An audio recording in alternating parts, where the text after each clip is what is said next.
Yeah, I wanted to say also thank you because not only a rainy day, not only because it's commuting here, that is not one of the like very centric parts of the city. Okay, I suppose that it was like not easy to come here. Plus, you were coming here to yet another talk about ChatGPT, AI. That I don't know you, but I'm quite bored about it already because it's like everything the same, but it's normal. Who has been already in a talk that they talked about AI or ChatGPT? Okay. No. Not everyone's in tech, so. Yeah, yeah, but now it's like everywhere. So yeah. Well, okay, that's a good question. Who is like slightly or has worked in a team that is related to tech? Okay. Okay, quite a lot. Okay. Who knows an automate? Who knows or no? Who uses a tool, an automation tool like Zapier, for example? Okay, not that much. Okay, so today's workshop is going to be for something related to that. Okay, so for the ones that haven't used a tool like that, I think that it's something that is going to unblock like a lot of ideas and a lot of things that you can do.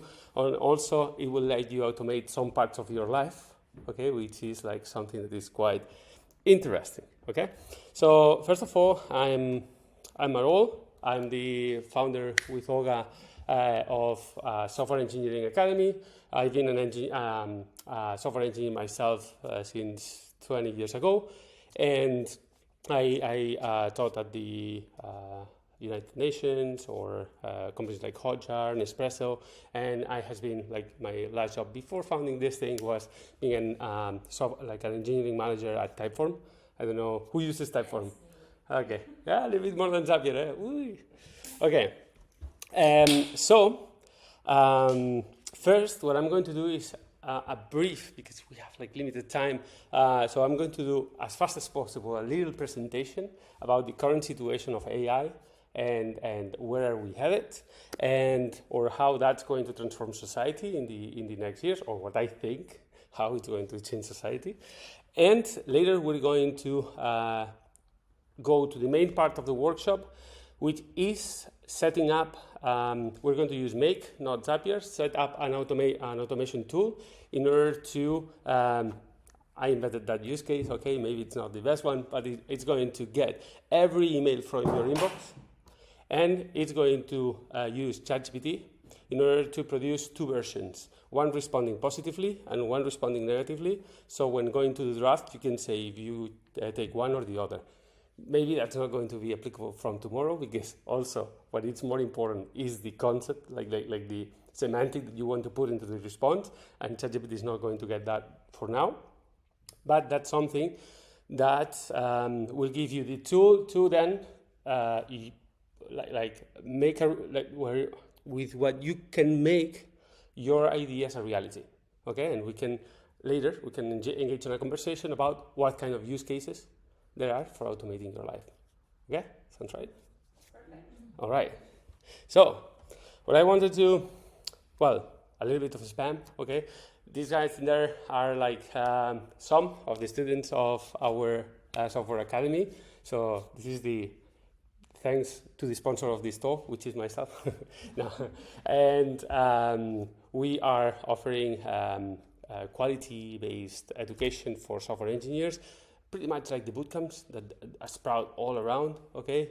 I founded one before 7 years ago, but I'm not happy with the quality of these bootcamps. But they're responding to a real need, which is that the universities are taking too much time in order to educate software engineers. Okay, so is what we're trying to do here. So if you want to know like more about what happens in the head of an engineer, thanks for coming also, guys, and welcome. Okay, so the thing on AI, I think that this is something, I think that now everybody kind of thinks about that. Yes, I wrote this specific slide some time ago. When the first time that I tried something like GPT-3, still not ChatGPT. Okay, the first time, I already said we're in an inflection point. This is not going back.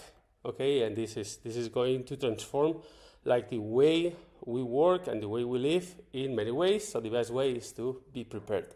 And it's funny because I was talking with a friend actually yesterday and talking about, we didn't know that we liked science fiction to each other. And then we started talking about that because it's incredible how science fiction, that hard science fiction, I'm talking about Asimov, Clarke, Dick, writing novels from the 50s, they were talking and they were introspecting about how society is responding to some things about AI now, today. Okay, so if you're interested, that's good reading to get. So we're in an inflection point, and it has been compared, that inflection point, to the industrial revolutions, right? It's like when we started having machinery into the factories, that made like it made like fear along all the population, just because the machines are here, the robots are here, they're going to take our jobs. Yes, but now we have like the power of perspective, and we can see what happened. Yes, well, there were like some years that maybe they were like quite bad, especially for some people, but the ones that got out of that faster, because everybody got out of that, is the ones that were adaptive. Okay, so it's all about being adaptive and to adapt to the new things that are coming. And in this case, they're not robots, it's AI. It's a machine that is able to process knowledge and that has a lot way more knowledge than everybody in here together. And being an alumni that you are, that's a lot to say, no? So the AI can process information a lot way faster than any of us. So of course, this is something, I mean, I have it myself. I don't want to, like, don't get scared because I'm his teacher. But that also makes me afraid sometimes. I'm not always afraid, okay? But sometimes I'm thinking about, wait. Like, I have an academy. Yes, this is my future. I'm an engineer myself. I'm going to be substituted. Yes, and there are like a lot of people talking about, yeah, software engineering comes to an end. Not to talk about a lot of other fields, yeah, that can be substituted. But the thing is that, like in the Industrial Revolution, a lot of jobs were deleted, were removed. They were not needed anymore. But there were like a lot way more that were created. And these were the ones that, for example, were creating the machines, that they were like actually engaged with the activity that it was losing the job, like it was making us losing the jobs, or maybe some others that started because of better technology, other technology, or that were more based on the knowledge. In this case, we passed before we were hired because you could lift a box. Yes, not anymore. Yeah, so now you were hired because of what you know. So knowledge. Now we have bots that know a lot. Yeah, that handle all amounts of information. So, and they process it a way faster than us. So what we're going to go is to the next step, that is creativity. That is that for now, what we are able to handle better than them. So with AI, and not only AI, but automation, that is the main topic actually that I wanted to talk in here, we are getting into from knowledge workers and specialists that were the ones that, like the education system went into specializing profiles into very specific jobs. With AI and automation, now this comes back to everybody is going to be able to have superpowers. You're going to be able to do a lot of stuff at the same time. And the ones that are like, for example, more prepared for that are the entrepreneurs. The ones that for long ago were like the Swiss Army knife. Yeah, they were doing absolutely everything, but then they were hiring a specialist for that. So now the specialist is like, we are able to do more things. We're able to handle more things.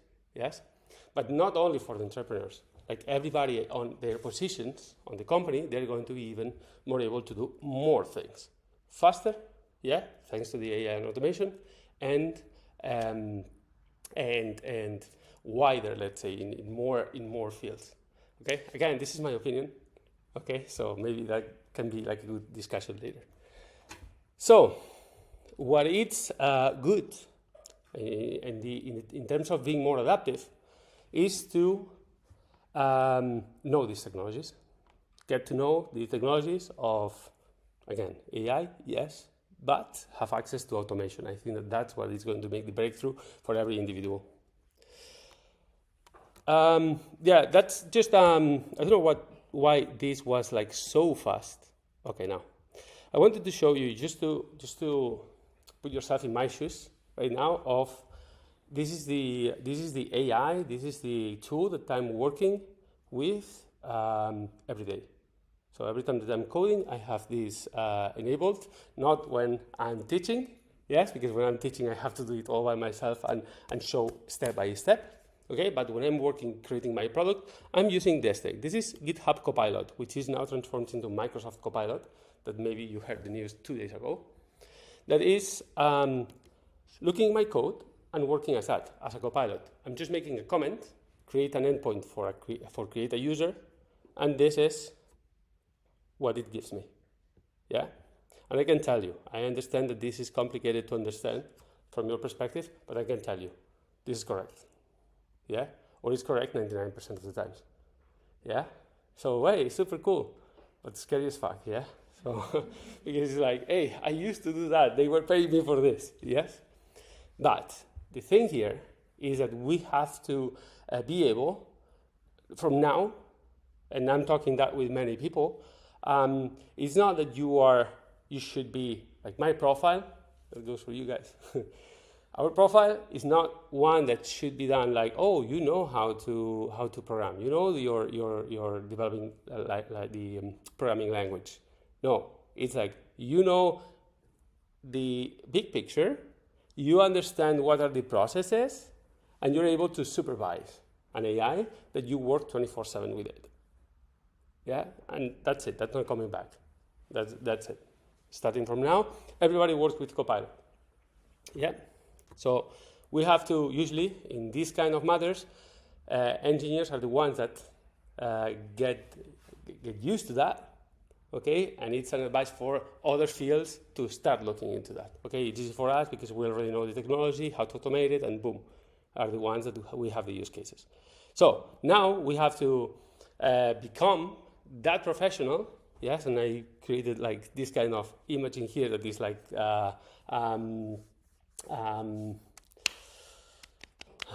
that person that is a half robot. Sorry? Robocop? Yeah, Robocop was one. Sorry? Cyborg? A cyborg, yeah, thank you. So a cyborg, yeah? We have to be a cyborg. Actually, a cyborg that everybody says, like to Elon Musk, for example, you're crazy, what do you mean about being a cyborg? It's like, hey, we are already cyborgs, yes? Like, has anybody came without a mobile phone? So you're all connected to the internet. What is the difference is the interface. We do it with our thumbs, okay? So Elon Musk and Neuralink, they're saying, don't do it with your thumbs. You are connected already, and that's going to be faster. And that's scary. Yeah, that's a scary part. But actually, I found it quite true that we're already cyborgs. We're connected to the internet, and you have a discussion. What do you do? Yeah, I found myself once. In Iceland, in the middle of Iceland, with a friend, trying to, like, discussing if that was Dire Straits or Rolling Stones, a song. It was like, they were very different, but we had no signal, no internet. Yeah, we fight for the entire night. Until next day, we could get out of that area. We had some phones, and it's like, no, it was, I said, Dire Straits. No, it was Creedence Clearwater or Rolling Stones. Well, it turns out it was Dire Straits. No one was right, and we were like mad for the entire afternoon. So that's it. We have to become these cyborgs by knowing our tools. And just as a comment, there's this website, for example, which is kind of a catalog of AIs. That's futurepedia.io, which is like a catalog of different tools that do different things using AI, like speech to text, but text to speech, but the speech with professional actors. Like, they are not professional actors, but it sounds like professional actors. also to video, to get from some resources and different videos to put them together. For example, best AI writer for creating SEO content, for example, so it's based on that, or one that is using AI for creating and to mesh up different logos, so you have like a starting brand for your startup. That's not going to be like a top-notch branding. Okay, for that we have the humans yet still, but it's enough to start your company. See the superpowers that I was talking about before having a logo. At least you had to pass through a designer. So the idea is to have like that copilot, yeah, that we have in order to have like this 24/7 assistant, yeah, that is working with you. So you work in a tandem. Cool. So for that, of course, you can work with it with, for example, ChatGPT. I'm talking to it, yeah, and I'm chatting, so it's like kind of a friend. Or also, you can use automation. It's not the same, what I was saying. To pass this email, how can I respond to this email, to do it yourself, or to have it automatically, so it's available for you. And yeah, okay, that was what I was saying before. That in conclusion, okay, the first and second industrial revolutions took us from force to knowledge. Okay, now it's the first industrial revolution. I don't know how many are there going to be that are slowly pushing us from knowledge into creativity. And then we can talk later about AIs and creativity. That's another thing, and usually gets quite philosophical. So yeah, we have to become that. Yeah, so that's it for the presentation. If you have any questions, I'm going to be happy to answer. If not, we go to the workshop. Are you going to use the free version of ChatGPT or the premium version? I'm going to use the free version. Yeah, so I created like I'm going to use what it's not in ChatGPT because they didn't let me. I created a new user, but as I use the same mobile phone, they say you have no free credits because you have the same phone. Use that other account. And it's like, okay. But if you have like a free account, they give you free credits. So if anyone wants to follow the steps at the same time and bring the computer, let's go. Okay, feel free, because that's going to be free account for make.com and free account for GPT. Okay. For my personal use, yeah. I'm paying for that just because I need access to GPT-4 for many reasons, so I use it. Yeah. Just one comment: if you receive a message from me, that 100% came from ChatGPT. Like I usually just put what I want to say and then edit it. So yeah. Yeah, I use it for brainstorming a lot. Yeah. A lot when I'm preparing something like a lecture or a workshop, like this workshop. Well, the first thing that I do is like I have these ideas, like how you would structure it and give me some other ideas, and it's like boom, and then I start with a back and forth that goes that way. But that's ChatGPT. What I'm going to use is GPT. Yeah, the difference between ChatGPT and GPT is that one is the model. GPT is the model, is the language model, in which it gives you completions of text. You give one text and it starts writing up, like starting from there. ChatGPT is doing the same, but in a chat interface. So it's using GPT on the other side, okay? Like in behind. Can I do a quick, very fast? And please, everybody interrupt. This is not like, so whenever you want. So I can interrupt it as well. Just a quick question. Who here has even like at least once used ChatGPT? Hands up. Whoa, full crowd. Okay, almost everyone. Nice. And who here uses it on a regular basis? Okay. Okay, nice. Cool. That's it. I was curious. All right, so what we're going to use today is this product that is like Zapier, okay, for the ones that know Zapier, and for the ones that not, is like an automation tool. An automation tool is that is a tool where you can create what they call scenarios, in which you can put modules that handle events. Like, for example, I received an email, or there's a new post in this Instagram account, or like with a lot of resources, you can start a scenario from that trigger, and then it's like, now process it with this data, pass that image, and process it with this one, and then do that, and then send an email, and you can like I'm doing it the other way. Okay, start from here, and then you can do based on different events, like different actions. Cool. So I'm going to sign in, but you can sign up if you want, if you don't have an account. And then, yeah, I created my alter ego. I created a new account. Just a disclaimer, okay? I created a new account for everything because I was investigating, and I'm going to connect my email. Yes? If you're connecting your email and then you're playing a little bit with it, maybe it's not needed to connect your entire inbox into an app like this. So maybe you can, this is for this use case. So maybe you can try first with another account. I created my alter ego, which is Benjamin Garcia, with the email Benjamax Garcia, but because the Benjamin was not available. So I registered with that, okay? I just press sign up, try for free, that's it, okay? And then in here, I have my inbox, okay? This is my new inbox. This is like, yeah, it's nice, feels nice. Yeah, I think I'm going to use that from now on. Because in mine, there is like a 2,900 or something. Yeah, it's something that, it's like, are you serious? We have to fix something about that. I'm allowed to go into my inbox and see that. Oh my god. Yeah. So yes, this is a new one. This is why it looks so clean, and also because I'm going to control like every email that I'm going to receive. This is also nice because I'm going to be receiving a lot of emails on the automation. No? So for now, I created these two, and then yeah, in here I'm going to go to scenarios, which here are like these events that happened. And I'm going to create a new scenario. Arol, can you try to make it a little bigger on the screen? I suppose. Like this? Better? Thank you. So now what I'm going to do is to create like a new node. Yeah, so these scenarios are working with node. You're going to see now that when I click here, it asks me, okay, new node with what?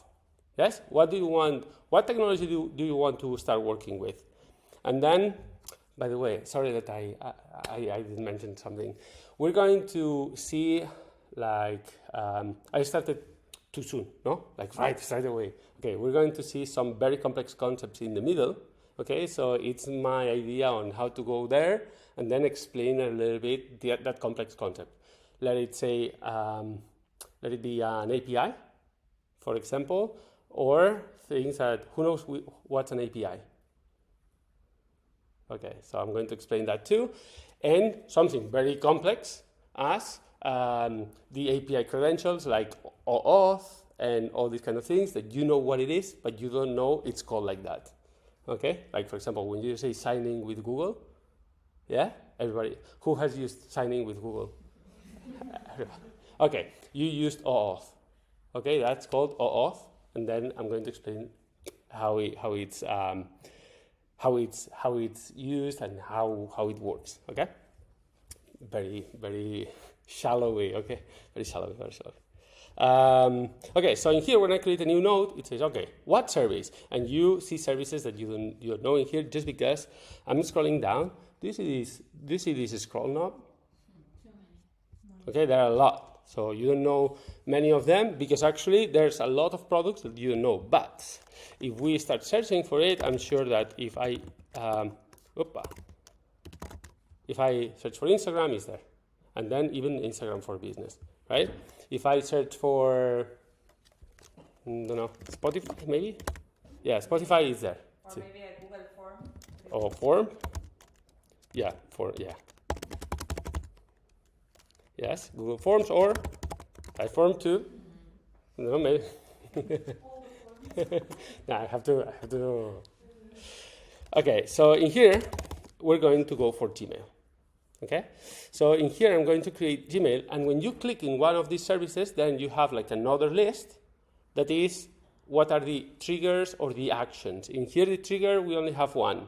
Yes, it seems incredible, but all the things that it's listening for from Gmail is watch emails. So triggers when a new email is received to be processed according to a specified criteria. So that's very cool because you can even put like conditions to that criteria. Yeah, we're going to see that. So the first thing that happens in here is that you have the node, but there's a lot to configure here because this is your account, but it doesn't know that it's connected to your Google account. And then in here it says connection. You don't have a connection. There's no connection between Make and your Gmail account. You have to allow that. And this is the most complex process of the entire workshop. Okay, this one is the most complicated one. Why? Because some are very automatic. But Gmail, because of security, because of it's your email, it doesn't make that easy. Okay, and here is where I'm going to go for crazy things.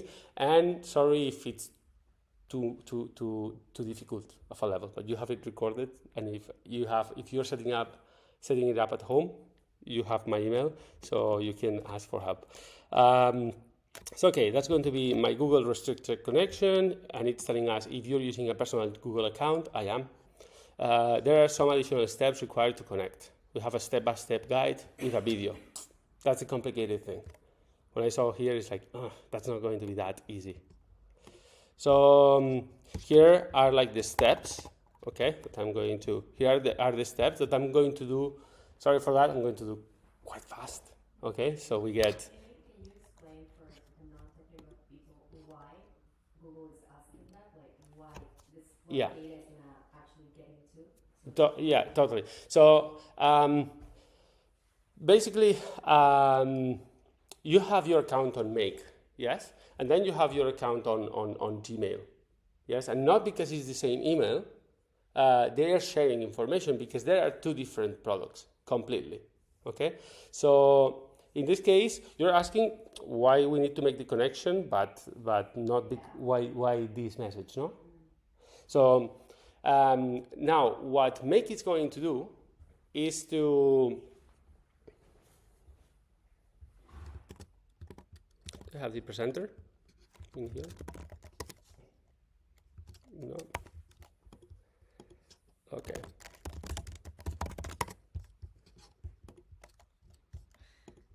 Opa.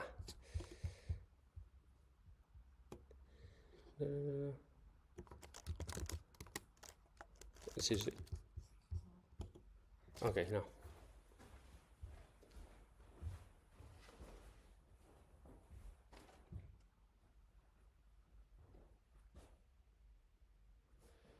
So you are okay. So this is Gmail, okay, and this is me. This is a computer. Like, well, this is quite an old. Do you remember this computer? It doesn't look like a computer. I just realized about that. That looks like a very old computer.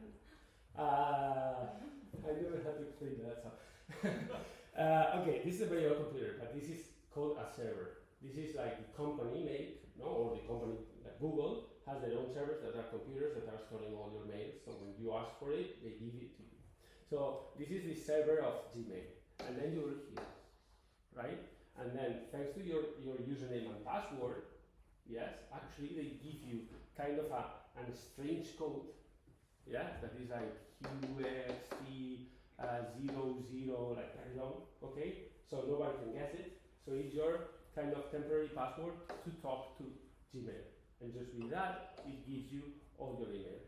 As I cannot guess this number, I cannot get your email. Yeah, because that would be bad. So now, in here it happens the same, you have your own code. But you're asking Make to get your email. So they should get this thing. Yes, or something similar. And this is what we're doing right now. We are somehow allowing this one to make something, so it requires like this kind of very long password So it's able to use it in order to exchange it for mails.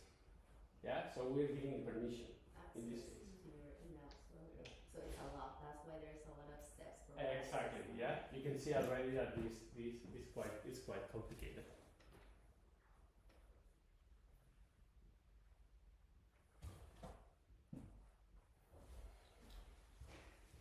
So I'm going to leave the black screen there. So okay, so in here I have to follow these things, which is like are telling me to go to the Google Cloud Platform. Yes, the Google Cloud Platform is what we use, the developers use, in order to create applications that use Google. Yeah, that use Google API. Whenever you're doing a sign-in with Google or anything like that, we have to create an application here. So in this... Do you have another Memory memory card? card? Yeah, for memory. No. A card, no. I have a battery, but a card, no. There is no more space in the thing. Okay. No? So then we have the screen. The screen is all we need. Not my face. My face is not needed. Okay, so in here, actually, there's something that I already did. Okay, so I think that it's better not to repeat the steps. Is that I created already like an application here. It's just about following these steps. Okay, so enable API services, enable click enable. Do you want me to go over that, or? We can follow the steps, right? Yeah, exactly. You can follow the steps. The other thing is to understand like some of these things, and that's it. No, but I can, for example, explain you very quick two of them.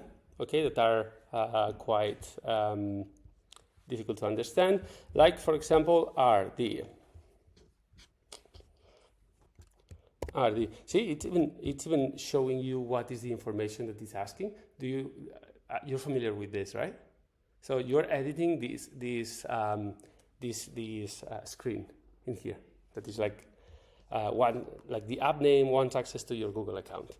Okay, there are two things that are specifically interesting to understand here. One is the authorized domains, okay? And then you can see that I authorized two in here that are Integromat and Make, which is the same company. It was called Integromat before, okay? So that's why I put two and not only one. But just imagine that I have put make.com in here. What I'm doing in here is I'm telling Google, remember in that graphic, I'm telling Google that if this connection comes from make.com, it's okay. If it's coming from another domain that is not make.com, kill it. Like maybe it's a security threat. Okay? So facebook.com cannot use these credentials to go here, or any hacker with another domain cannot fool you on understanding that you are there. Okay? That's part of security. Can you say that it's very easy to hack on through emails through makeup? No, not at all. Just because of this process, it makes it actually quite difficult for a what it's called a middle person to put yourself in the middle to do that. Yeah, because you don't have access to the domain. For that, you should have the access to domain.com, make.com. That means that that it's not hacking one email. It's hacking the entire company. So yeah, that's Trust that they have. exactly. It's mutual interest. So your security is based on their security, and they prefer to save theirs. Okay. I'm not going to get that in detail. If you're interested on how auth works, and why you cannot get in the middle, I'm going to be glad to explain. And another one, I want to go to the next step, which is the scopes. So you understand, the scopes are like a list of permissions. Very boring table. But it's a list of permissions that I'm asking for the user to accept.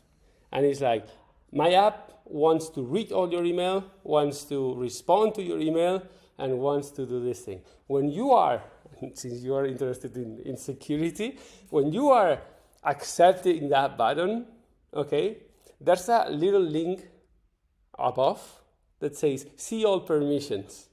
Yeah, when you click that and you see a list, you're seeing this listing here. Next time that you're doing that, just click that and tell me how scared you are about all the permissions that was asking from you. Okay, so that's all the permissions that you're giving that application to do with whatever service or whatever thing you're doing.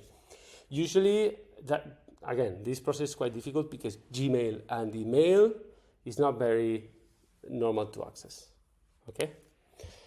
Okay, so I created this, and just with that, this gives me like what is a client ID and a client secret. Wait a second.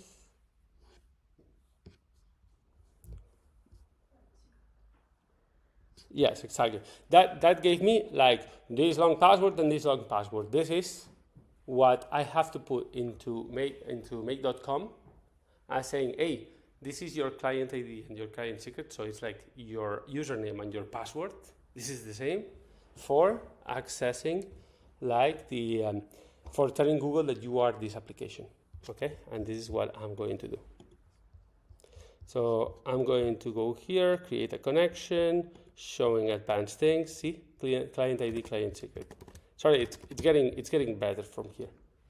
So I went full technical. So the only thing that I'm going to put is the username here. Can I copy this? No. And this? Yeah. Okay. So the client secret and the client ID, which I also have. Okay, here now.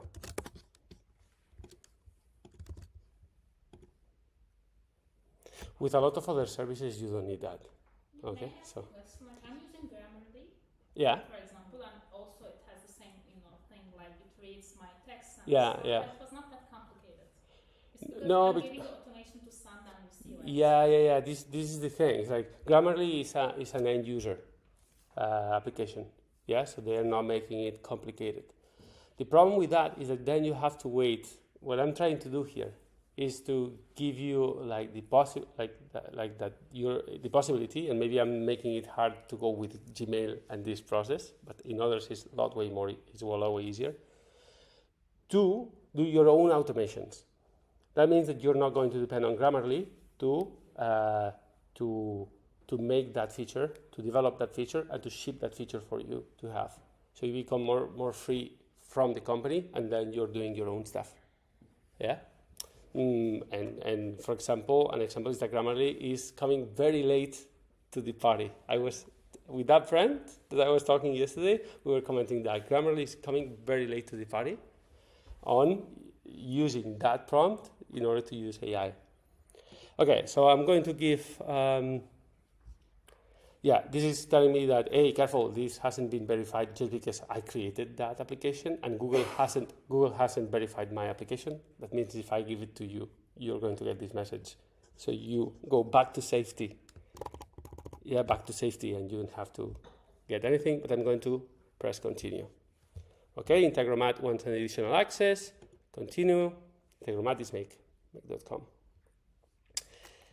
And this is going to give me this. So it's connected already. And now what I have to do is to set up the Gmail trigger, saying from what folder do you want the email to be read? So see that is checking my email and what folders do I have. And then it's like, I want it from all mail. And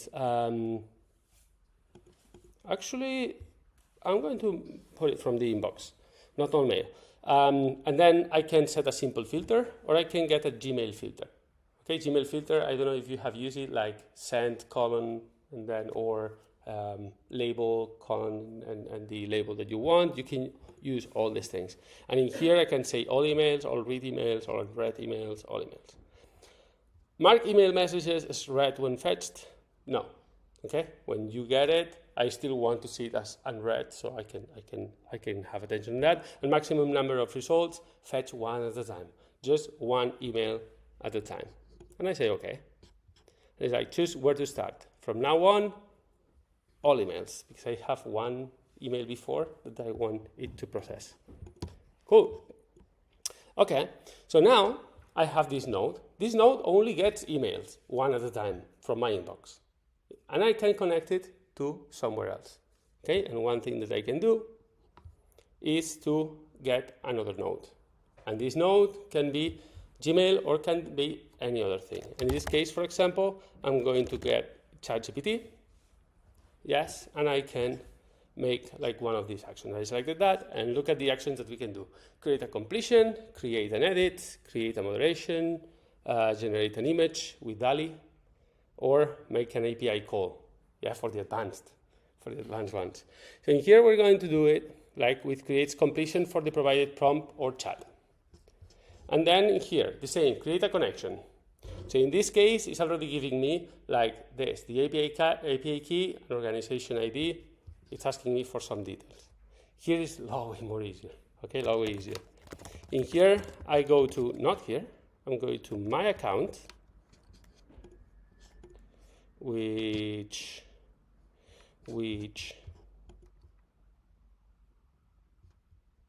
did I have like, didn't I have like another screen open? Oh, okay. Okay, so yeah, in here is where I have my account on ChatGPT, okay? But where I'm going to go is to the platform. Actually, maybe if some people have never used ChatGPT, it's also a helpful thing to see the interface. Yeah, but all of them use, no? They all... I know? Who didn't use ChatGPT? Okay, No, but you have seen it, no? Okay, I was going. I've seen people using it. Okay, I was going to show off now because it's like when I showed it for the first time to my father and my father-in-law. They were like, "What kind of magic is this?" And it's like, "Who's this? Who is this on the other side? Why are they writing so fast?" So okay, in this case, instead of going to the GPT, what I'm going to do to ChatGPT, I'm going to see OpenAI. There's another thing. I don't know if I can access from here. No. Is to platform.openai.com. That this is the initial page of OpenAI was this, but now ChatGPT has become the main one. But first, this was an API. What's an API?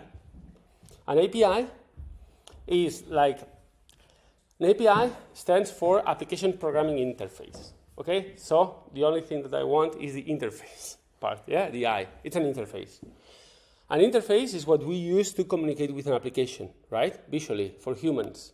An API is not for humans, it's for a robot, okay? So it's an interface that allows any other bot to communicate with a computer. So now I can, with that, using an API, for example, OpenAI has an API, so they have an interface that is not ChatGPT, is the API in which I can create my application now, or in this case, that's going to be make.com, that is going to access, like a robot, with, instead of communicating with visual events and stuff, and inputs and everything, it's going to do it with ones and zeros, okay? And it's going to consume that application so I can get use as a robot, no, from these things. So it's like a middleman between computer and machine. It's a door. It's a door. As a human, you're using one door. As a robot, you're using another one, okay? And in here, what you have is the API keys. Again, these passwords for an application that you can use. This is the same that we did before for Gmail. So we're getting, you can understand this as we went to Gmail and we got a user and a password for a robot to use that. And now we're going to OpenAI and getting a user and a password just to use that, right? And I'm going to create a new one that is going to be, I have one with Harvard, Harvard 2. do. For example, I can give it a name so I can understand it as a human for later.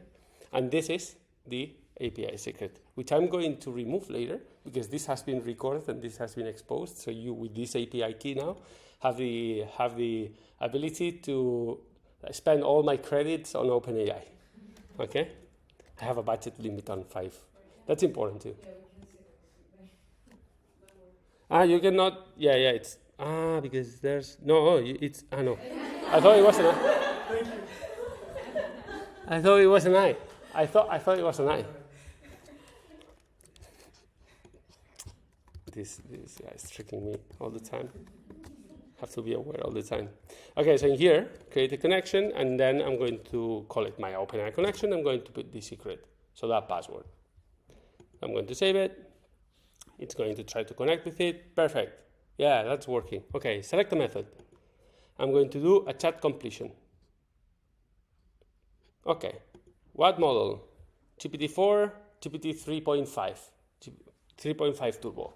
Okay, so the difference between 3.5 is ChatGPT 3.5 was the first one, and ChatGPT 4 is the new one. It's more creative, it's more meaningful, but hallucinates what they call hallucinates a lot way more. Like it says things that they are not true. Yeah, while 3.5 is actually as it's using more like the knowledge that it has, like raw, without transformations, is saying more truth. Yeah, truth. And the other one is like connecting ideas that sometimes are, they call it hallucinations. So 3.5, and then we're going to put the message. Here's the interesting thing. Okay, what happens with Make? Because until now, we've just seen an interface. We're going to select, it seems that it has like roles, so I'm going to get an assistant. And then I truly don't know what that means for ChatGPT.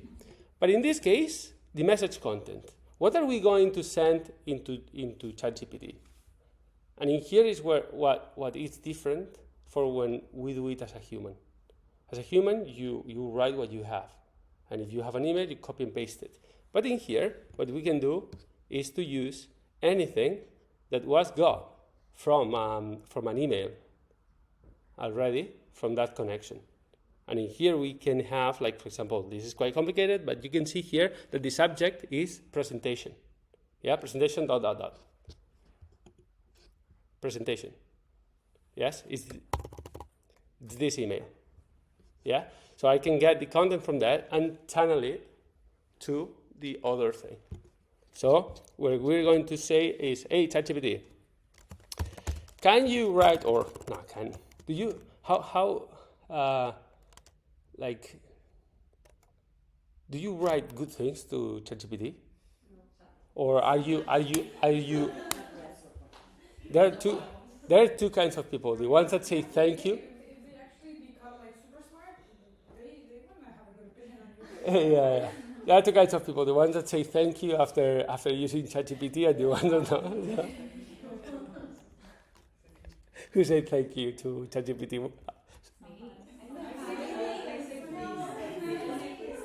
Like the rounders on Google saying, "Hey Google, please," like, and they Yeah, exactly. Yeah. Yeah, they talk to Google.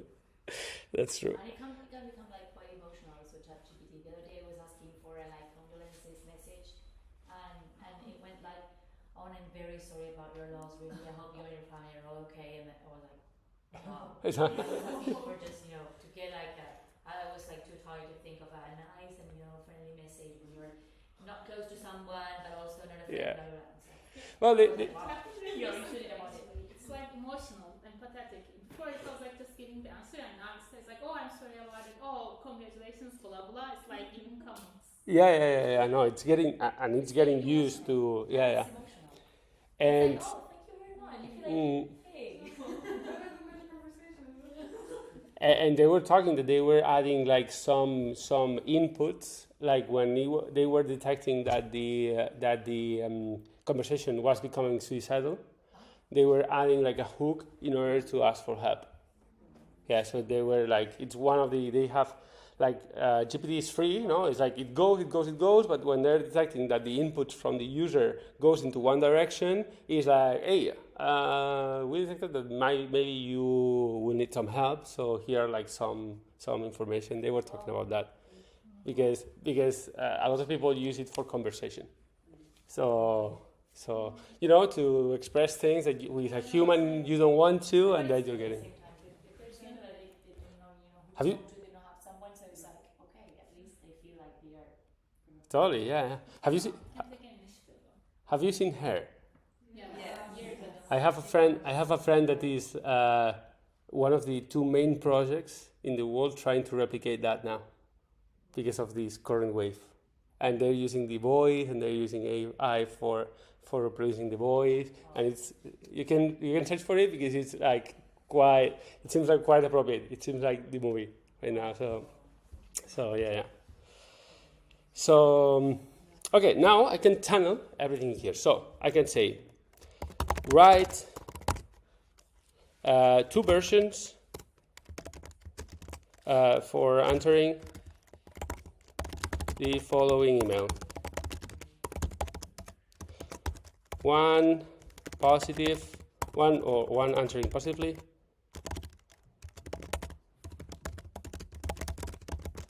Negatively. Now, some things that I already played a little bit with it, so I'm not going to. Yesterday, I was like a little bit like, well, the entire week actually, I was like battling with this until I got like a correct format. In this case, I already got like some hints. It's like separate both versions by a paragraph with a line of dashes. Or just line of dashes. Let's try line of with both versions by a line of dashes. Format it in HTML. Who doesn't know what HTML is? You don't know. She's like, HTML. Everybody knows HTML. What HTML is. The websites are created in HTML, and the emails are also formatted in HTML. You're writing an email in Gmail, that's it. You're creating HTML under the hood. Yeah. So this is for it to show correctly, and then the email, and then we're going to get here, and then we're going to say not subject. Boom. Hey, what is this? Okay, here. Not HTML content, the text content. Okay, I want the text content. So now what we're doing is to send this, to ChatGPT. Yeah. This trigger is specifically for that email that you have, or you have to choose because you only have one mail. But like that trigger is for that specifically mail. No. Like what is going to happen here is that it's going to get one mail at a time. Later, we're going to start sending emails, and if someone wants to send an email to Benjamax Garcia, it's also going to get it later. But you're asking because of the subject that it takes. That's an example. So basically, it gives you like an example of what the process has been before, so that you have. Okay. This thing, yeah. I saw that there were details. Yeah, this is a reference. This is a reference for telling me, hey, for example, as a sample email, I got this thing. So is this what you want, or is this what you want? This is very cool for saying, okay, this what I want is this. I don't want this. It's getting the last stuff that is. Yes. Yeah. And then when we run it, it's going to get all of them. Okay.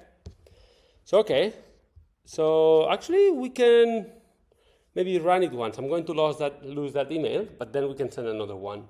Okay. For now, it's only email to ChatGPT. So I click here, run once. So that's going to get my email. It's going to get one email. Now you can see that is like going into ChatGPT. And most likely here, we don't do anything with it, but hopefully this is going to give us like an interface in which we can see the result. I hope.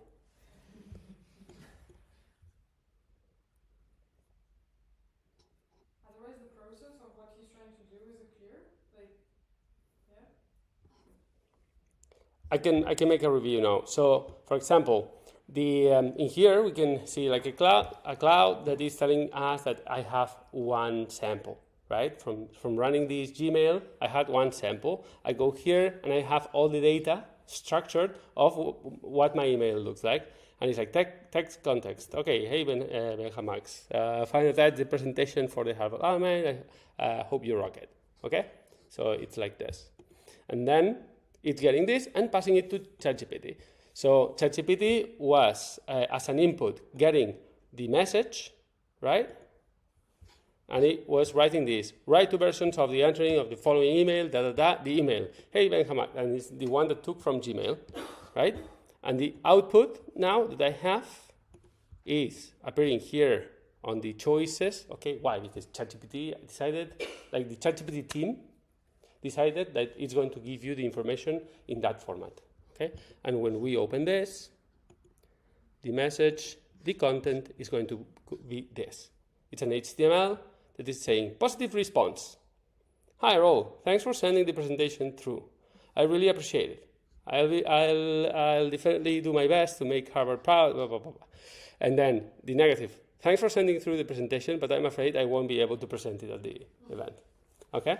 So now what we're going to get is like this HTML.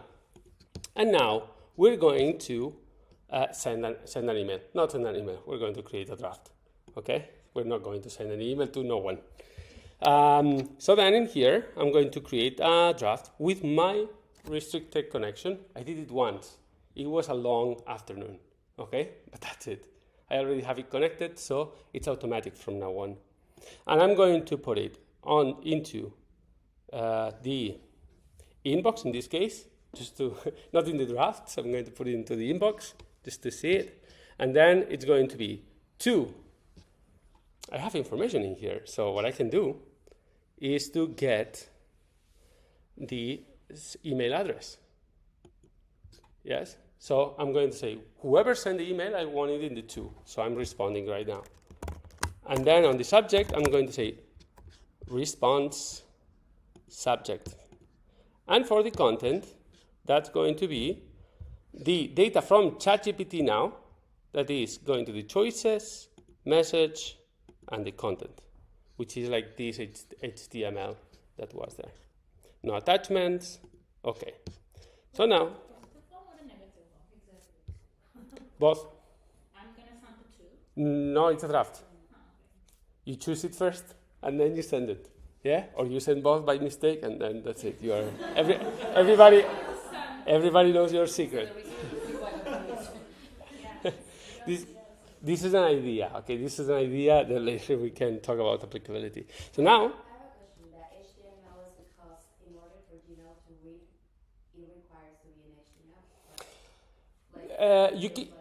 You can put plain text, yes, but it's going to be non-formatted. That means that all lines, like when ChatGPT is trying to add a new line, that's not going to get into the email. That's going to be dear whatever, like one line only, right? And the line of dashes and the negative response in the same line. Yeah. So HTML is a little bit to format it correctly. The same happens when you are using Gmail. Whenever you are doing like text or formatting a little bit, Gmail is creating the HTML for you automatically. So then, I know what's going to happen, but I'm going to run this, and we're only going to get 1 in here, and nothing is going to happen. Why? Because this is telling me, hey, I have no more email. Yeah, so we have to send some email to Benjamax. Benjamax is a little bit alone. So for that, what I'm going to do is to go to ChatGPT, go to the 4, and say, write 10 emails, or inquire, emails with different random inquiries.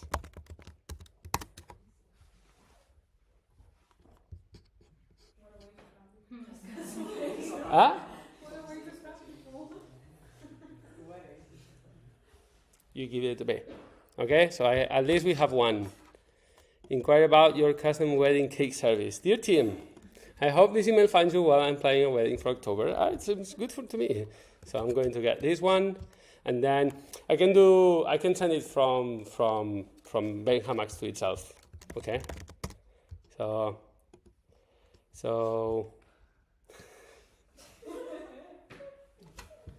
okay. So what is this? What are you? Is there text? I don't think so. I was just putting like word. But I'm not processing the text. I'm not processing the subject. Yeah. I'm only processing the text. So that's going to be interesting because yeah. Wait a second. Now I'm going to delete it for now. Hey, right. It's good. If you want, send an inquiry. Like make a story, and then exactly. No human created content is allowed here. So I'm going to compose. I'm going to do this. Dear team, best regards. Alice.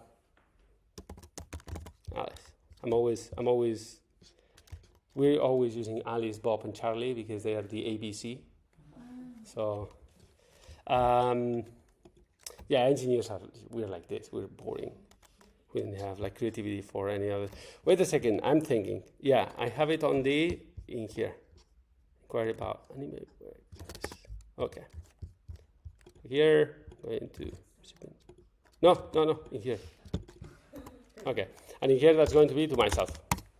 Okay, just to receive that email. Okay, so I have these emails. I go here. And then I run it once again. Maybe I'm getting, I don't know if it's going to get Harvard or not. No, inquiry, okay, the inquiry about the cake service. So now it's sending it to ChatGPT.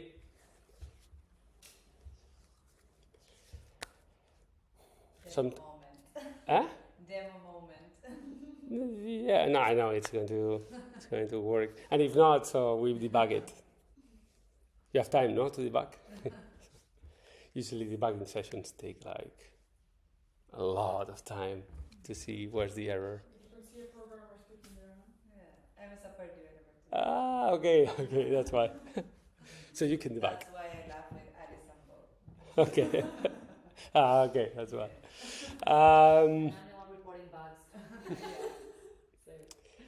Okay, so we're not going to see like anything that happened here. We're going to go directly here. Yes, and maybe, okay.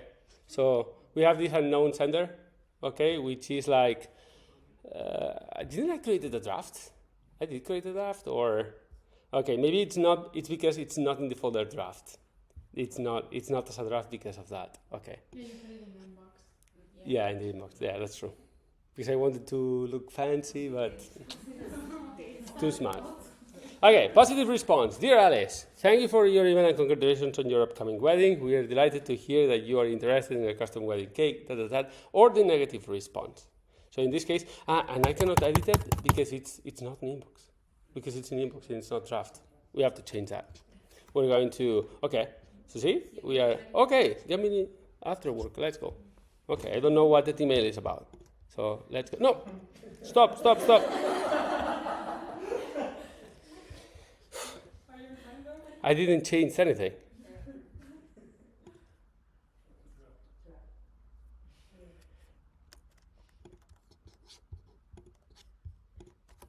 Please get that one. Please get that one. Yeah. I don't know if that one or another one. Which one did you get? Okay. After work, yes? Okay. Okay. There was text content, no? What was the text content? Hi, is there anything fun happening after work? Debugging.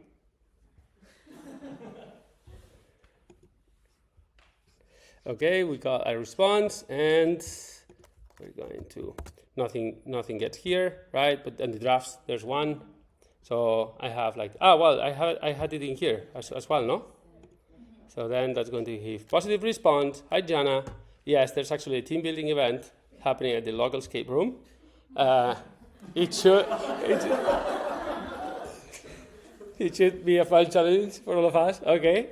You're putting me in a strange position now, ChatGPT.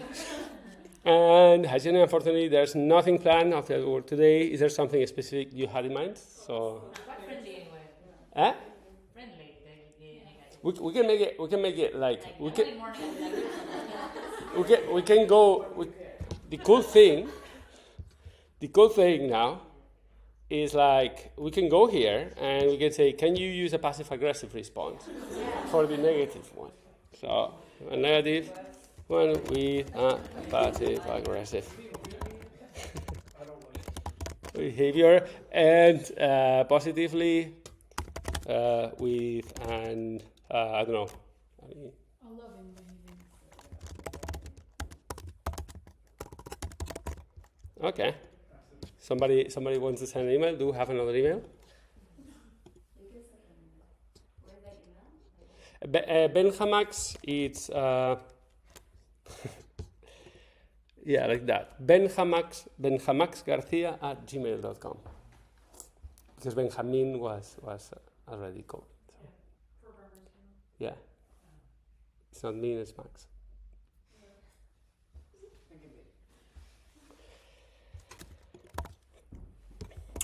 Okay. If not, we can use one of the. Is someone sending? Yeah. No. No. I don't know because. I'm sending. Okay.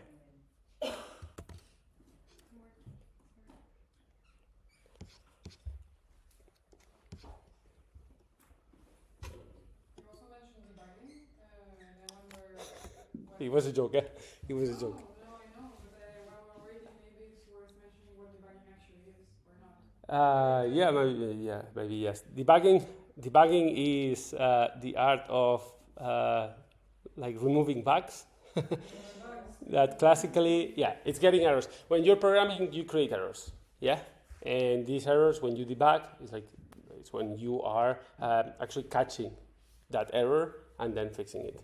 The term comes historically from the computers being like as big as this room, yes, and bugs being actual bugs that got into the circuit and then got like a bridge between two wires, and then we're creating like an error in the computer, and then they had to come, remove the bug, then restart the computer and everything. Good? That's pretty cooler than I expected. Okay, so Josefina, that has. I need to talk to you. Okay, I'm afraid of that one. I'm afraid of that one. Okay, so we're going to. Passively aggressive. So. Yeah, we're going to trigger it. And actually, as we're quite happy with the result right now, what I should have done already is I have this on and off, so I can set that to 1, so I don't play anymore. I just close the computer, I go, for every email that I have, I get a draft that is like giving me the positive response or negative response. So tomorrow I have not 10 emails, but 10 emails and 10 drafts with 20 different responses to cover. Okay. So in here, I don't know if I have the draft. Yes, I have the draft. So the original email. Hello, Benjamin. I need to talk to you in person today. Okay. Very important Oh. to use the subject and the text. No. That's the Benjamin. You are fired. Of course, I'm available to talk to you today. Let me know what time and where you would like to meet. I hope everything is all right. Please know that I am here for you. Best regards. Yeah, that's. I'm here for you. Yeah. No, if you're prepared for what's coming. It's great to know that you need to talk to me today. You know my schedule is very tight and we have tons of work to do. I don't understand why we can talk over the phone or through email. There's no need. You waste my time and request to meet in person. I'm going to start using this automation. So yeah, that's an automation. Okay, so whenever, like now, what I say, I put this scheduling here. The schedule setting is that I run this at regular intervals. So for example, I don't know if I can, higher or equal than 15 minutes. Okay, so I create this, that's it. Every 15 minutes, this is going to check for emails, okay? Well, one at a time at this time, but I can set that for give me 100 emails. I'm going to pass 100 API calls to ChatGPT and creating a draft for each of them. Okay, so now I have automated my inbox with AI, so it creates responses.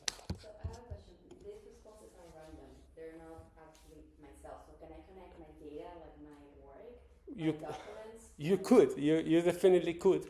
But in this case, the problem is that GPT doesn't allow that yet. Okay, because it's in beta, it's like that. But I don't know if you have heard about one news about a leak on communication of Google that happened 2 weeks ago. That is like, it was titled, we have or OpenAI has no mode. Okay, so it's like they don't have the mother of all technologies. Okay, so it's like OpenAI, it's very famous right now, but they don't have the killer technology, and neither we have. So Google was saying, one professional in Google was saying, OpenAI doesn't have the best technology, yes, the one that is going to make the breakthrough, and we don't. And there's a third player that has it, and that's open source. Yes, because there's a lot of teams right now, like my friend that is creating hair, they're actually reducing the level of the effort that they need to train the models, yes, at home, at their own homes, and they are training models collaboratively. And they are not putting limits, they are not putting anything, and they're actually the ones that are going there. We have no limits, then you are putting all your data there. So you can now make a bot that responds most likely like you would respond, or with more knowledge that with you would respond. So huh? Mother of technology? I think it's mother of all technologies, yeah. It's like saying like the top technology. Yeah, it's one of those acronyms for... There are a couple companies that are trying to do something similar. Like for example, the one that we got to know the other day, the one that is like, as a company, you can upload your documentation for frequent test questions, and then it's going to be as your support person responding to your chat stuff with that input. Yeah. If you're like related to that, just for giving a closure to this thing, this is me showing you how you could do something like that. And when we were talking about creating like a hello world something, it's like, no, I want to do something meaningful, something that gives you the idea that you can do it. I know that it was like more complicated than expected, but I invite you to just go there and play a little bit. It doesn't have to be with Gmail. It can be with something less important, like an RSS feed, or like a newsletter, or something like that. Yes, and then you can try to play with that. Right now we are waiting for these companies to do these things. But for example, this is something that you can have automated, but it's never going to be as good as when Google does that for you, right? And creates that. So you can do that, you can wait, or you can advance yourself in order to have this already, and then adapt when it's fully released. Yes? And another thing is that with that, we're giving all the data to them. And now with AI, the data concern is getting more of a problem right now. Are you going to upload all your documents and all your secrets there, or we're going to start having our own documents on our own personal AI that is following like data protection rules, right? That's the most important thing that has to happen. Some Altman is also creating this was working on another project. It was called World ID. World ID. Yeah, WorldCoin and World ID. Okay. And I think it's very linked to like digital identity and. Yeah. Okay. With the blockchain. Yeah. Okay, with this World ID and everything. Yeah. And I think that's the main concern. Samsung has forbidden all their employees to use ChatGPT for obvious reasons. Yeah, we are a startup. We can afford to use ChatGPT. They're not going to target us. But I was going to say, my company sent an email maybe 2 weeks ago, and they were saying because obviously you can't upload an Excel of client data, or say like organize this or that kind of stuff when you're handling very high level confidential information. And they sent like a huge disclaimer on it, and I wouldn't be surprised if soon they prohibited it. I'm sure they're going to do it. Yeah. Like as soon as this gets out of hand. And it's like the thing maybe for you, it's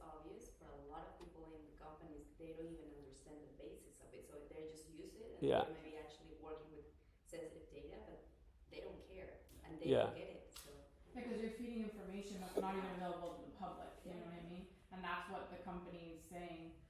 They're saying, we have access to this information because they give us access to do projects, but you can't give it to this thing that then is learning and like getting all this information, and we don't know what this information, where this information could go for now.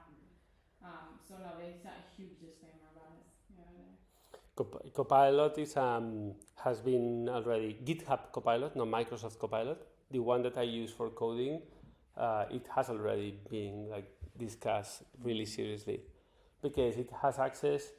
It's Microsoft. Microsoft has owns GitHub, which is all the code is hosted, of the world, and they are using AI to process your code, and they're saying, including my private code, or only the public.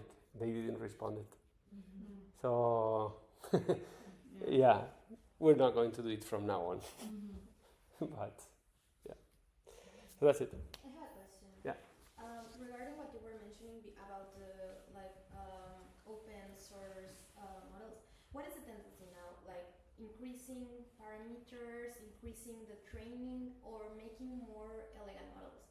Because I think that what I've seen so far, like from the evolution of GPT, is basically they have been increasing parameters and training. It's not making a more efficient model. So are we heading towards like a ceiling? Like No. I'm asking because I don't know about the open source ones. I think, well, on the open source is a little bit different. I think that they're pursuing both. One is making more elegant in some companies that they see, not OpenAI. OpenAI is going like for increasing parameters, so vertical scaling. But then there are like some other products that are seeing a niche and then doing more, in this case, specific models, okay? The open source has went into more elegant models because they cannot afford to have these many parameters, okay? Because training OpenAI model, it's like, I don't know if it was 100 million or something like this, just in resources for training the model, okay? Nobody can afford that, yes? Only big companies. So what they have done is like reducing the parameters and then training it at home, which is maximum 3,000 euros. But the results are as good as the GPT models. So if in this case, if Google is saying that actually the open source are the ones that are like achieving the results, I suppose that they're going to pivot now and to make it more elegant. Okay, thank you. To Slack or to any other chat to be aware of these changes. So I believe there are so many tools that we can play, like adding ChatGPT or any AI tool on the middle, like helps us like to answer something interesting, but also automating things just to be able to be notified and all this. It's super interesting. Yeah. And so especially I feel because we use a lot of automation at work, like to get it all in one same channel. It's like, okay, we're not getting leads here, and there. You have to go check them all. It's like, okay, we get them all over those places, but then we channel them all through one. So I believe that in those cases it helps a lot. It helps. I believe that it gets like we get a little bit afraid, like thinking like what can happen if I answer an email to a client and it's like nothing to do with what I wanted to say. But these like middle things, like getting it as a draft, can allow us to make it like go faster. Assistant. Yeah, what your secretary would do. We had a conversation like 2 months ago about like top level executive in one big company here in Barcelona, in the finance department, that is upskilling, training the entire team into automation and no-code technologies. Finance. So it's like finance people now are learning these things in order to transform completely their processes. But her mindset, I mean, it's insane because she actually said the phrase of, "I'm not hiring anyone else who doesn't have any type of like coding or like no code, low code in their CV." Yeah. And that's like from a person from a world like top consumer product corporation. That's like, and that's a huge change of mindset. And she's like the I'm saying that's a surprising case, Yeah. but actually what I think is that they're going to achieve great results because they have like a lot of finance specialists that are going to automate the process. I cannot do that. I'm the specialist on automating that, but I don't have the knowledge. And in order to acquire their knowledge, it's going to take a lot of time. And Yeah. also just, sorry, before answering the question, or just before we skip of that topic, like also for example, we have a person who now is a software engineer, that also comes from a marketing background, and he uses these tools for sales purposes, or for like he actually, the first project he created was to non-professional. He used it to scrape Idealista, the website with the renting houses, to get information out of there and create like lists of owner to owner sort of rented apartments. But yeah, that kind of stuff. But then actually, the typical usage is for sales, and like LinkedIn, like scrape, like get all the people who attended this type of event and like send them a sales email, or whatever. I mean, this is like a huge thing. That is like a great area, isn't it? Because I mean, even though like when you can do web scraping and you have like I don't know, Selenium libraries or stuff for free, like in the end, the data, like the Facebook data, technically isn't free. Like you can access it for free, but like I don't know. I've always wondered about how legitimate it's, because I mean I've done it, but like I don't know how like in the little, you know. It's actually quite blurry. It's not like one thing or the other. It's like it's blurry, and these cases usually end up in both sides. Like when you're scraping data. Scraping data is when you are like writing a bot like this, but instead of going to your Gmail, it's going to Idealista. So into that website and getting everything. Okay? The story of Airbnb, actually, how they were born is that they scraped the hell out of Craigslist, and they got all the apartments, and that was the first apartment list for San Francisco, in which they got the first traction.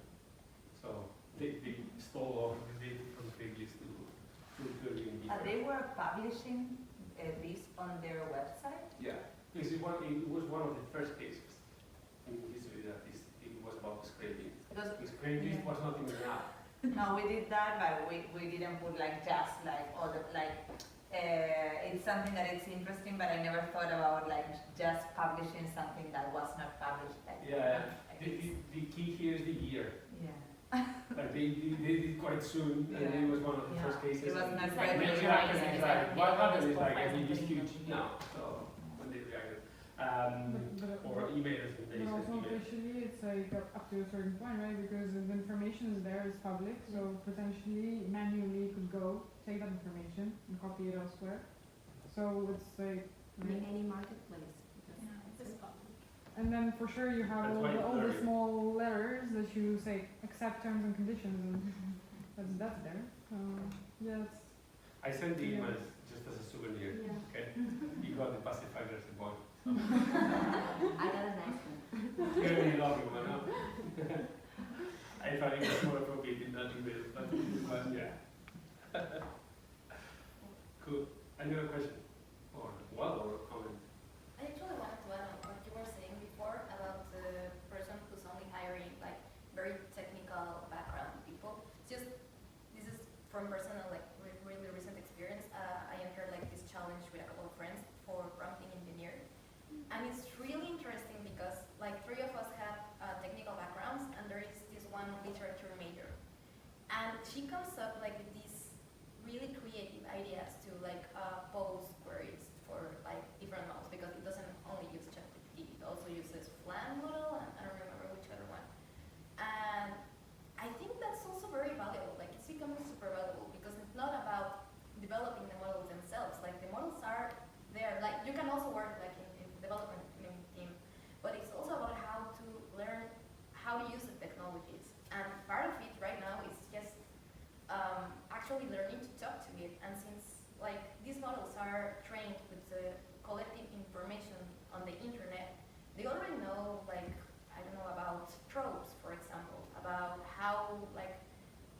narrative that if you channel it well, if you bias the model to like a certain like side, it can actually give you the information that you want. So I believe that it's, well, this is my personal opinion, and from what I've seen, that it's also important to like take into account these types of like people, like not to just say no, let's disregard the arts, because it's actually, I believe it's gonna become necessary at some point.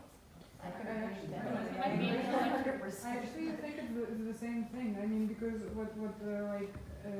because mixed like we were talking about with her about mixed profiles, and she was like, mixed profiles are the best. Like, so she was basically advocating for technical skills for all, but like on top of what you have, and like this mixed profile is the cool thing actually. So it's not like everybody be developers. Actually, the opposite of like you do you, but on top know how to use the tech. Like that, Yeah, exactly. We have here from tourist industry, coffee roasters. We have people coming from marketing, from anything, and that's really cool to see. Really cool mixes. Well, actually, this person was carrying not only in this case it was technical because they are finance experts, but the interesting part in here is that they are learning how to automate coming from their domain knowledge. That's what makes them creative, I think. And this is what I was saying there. It's like knowledge, like workforce to knowledge workers, and then to creative workers. I think that's totally right. I mean, it's what is going to make us different now. It's like how adaptive you are in order to like communicate with the model, the AI, and how you are taking the most out of it. Of course, and even for the consequences and adaptation of humanity to all this. I mean, we're talking here in a very small group, but people who read the papers and see that their jobs will disappear in a very short time, and they don't have the capacity to adapt because not everyone does. But the issue has come up because there's not been a debate with anthropologists and sociologists and political scientists and so many humanities experts. And right now, the more advanced that we go towards this, I think that even as not only to develop the technology, but to develop the adaptation that we need in our societies to this technology, we need all of us. When I was talking about science fiction before, it's like people think that hard science fiction, the Asimov and this kind of stuff, are like laser beams and this kind of stuff. Yeah. When you talk about that, people think about that, and it's not that. It's like, it's a story. There are usually stories about, let's say that we have a technology that does that. Yeah, like possible. Let's say technology that is able to process knowledge that fast, and okay, how would society like react to that? And he's writing a story of society reacting to that thing. So this is why it's very interesting. It's probably based on like sociological exactly. theories. And yeah.